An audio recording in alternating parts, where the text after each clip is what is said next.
Bonjour à tous et bienvenue sur la chaîne Evolution Partner, le partenaire de votre évolution. Bienvenue dans ce mois d'octobre complètement fou, spécial tendance de mode automne-hiver 2021-2022. Et aujourd'hui, le couturier star, c'est Michael Kors.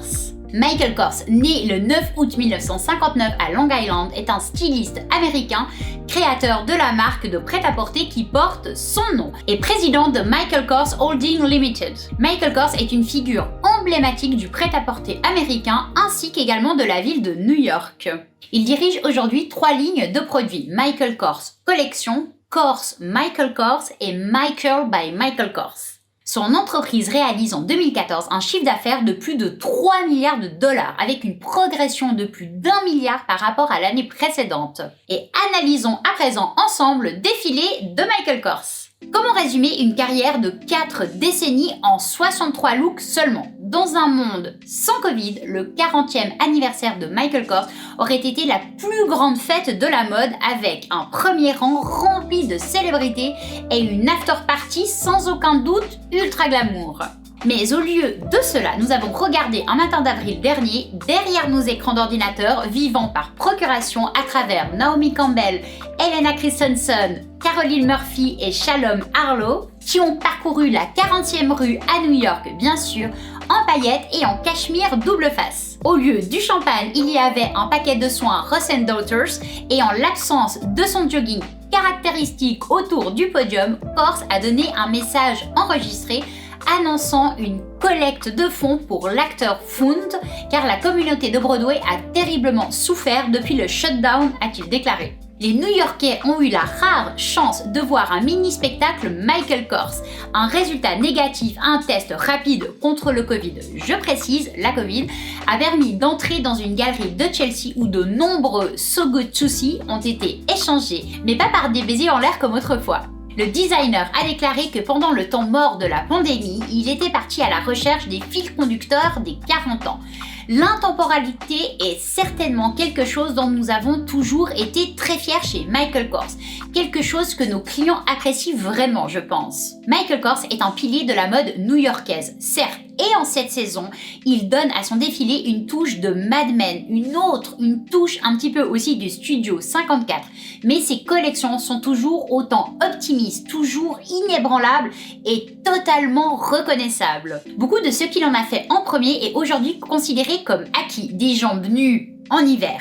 La combinaison inattendue d'une robe de cocktail incrustée de strass et un par-dessus d'homme, un mélange de ville et de campagne, un numéro de soirée à l'athlétisme épuré, un maillot à lanière de cuir et des talons assortis bien évidemment. Les extrêmes de l'opulence et du glamour avec la simplicité et l'aisance. Voilà comment il résume son approche. En cette année où le Costume Institute présente la mode américaine pour la première fois depuis des décennies, il semble important de reconnaître qu'une grande partie de ce que nous considérons comme du sportswear américain est du sportswear korsien, avec un œil sur le passé et l'autre sur le futur. Il a mis des codes QR sur une sélection de 16 pièces, ressuscité des archives pour l'automne. Un simple coup d'œil permet de découvrir les clips originaux des défilés et les commentaires de Kors sur leur création. La femme qui achète le look 48, une mini-robe ornée de cristaux datant de la saison 1991-1991, par exemple, apprendra la consternation qu'a suscité le créateur lorsqu'il a prêté cette pièce très demandée à plusieurs magazines pour des photos de couverture. J'aime le fait qu'ils n'ont plus 20 ou 30 ans et dans 20 ou 30 ans vous aurez l'histoire intégrée dans votre vêtement, a-t-il déclaré. Considérez notre expérience collective de ces 13 derniers mois, de retour sur la 45e rue de New York, Michael Kors a mis l'accent sur l'opulence et le glamour. Les gens vont vouloir sortir dorénavant, ils vont vouloir s'habiller et dans certains cas s'habiller de façon très certainement excessive pour rattraper le temps perdu. Les filles vont aller manger un hamburger en robe de soirée et en talons hauts. C'était sa tentative de les habiller pour ces moments de réémergence. Peut-être dans un balmacan en cuir verni rouge, une boule de coton d'un manteau en shearling ou une cape en peluche noire brillante.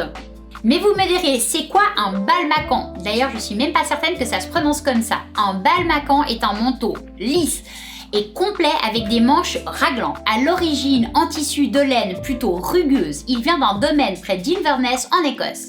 C'est un single breast, comme on dit. En d'autres termes, un manteau avec une ligne unique de boutonnage sur le devant.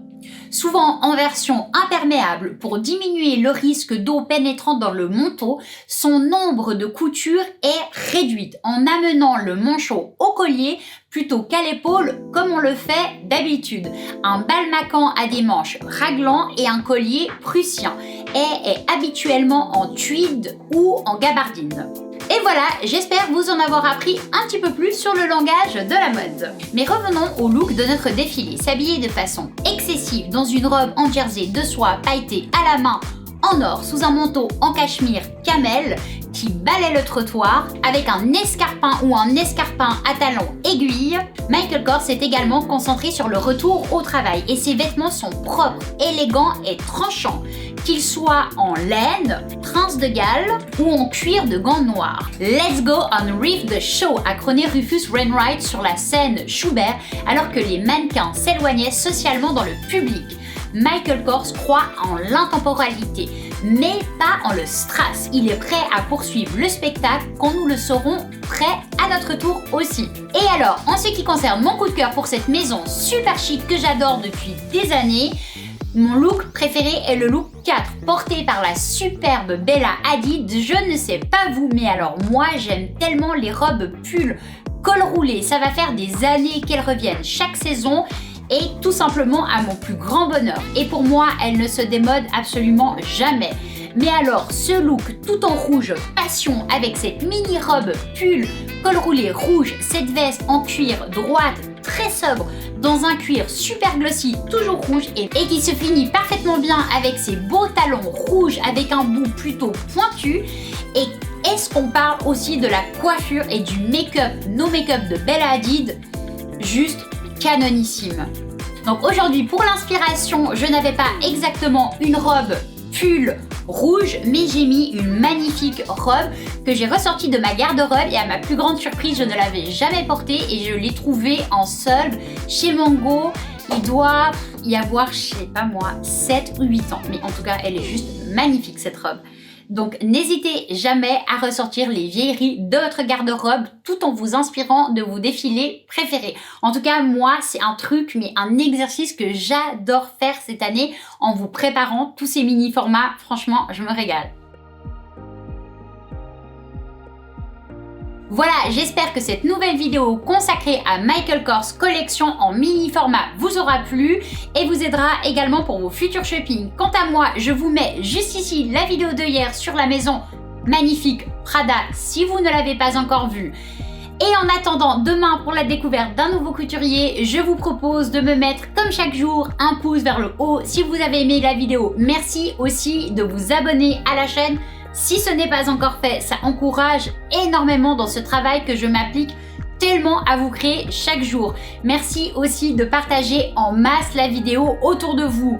Posez-moi des questions si vous en avez. C'est toujours un plaisir de vous lire et de répondre à vos questions. Et en attendant, moi je vous dis à demain avec la découverte d'un nouveau créateur. Je crois que je l'ai déjà dit. Prenez grand soin de vous, vous êtes précieux. Cœur sur vous et vos proches. Bye, à demain. Bisous.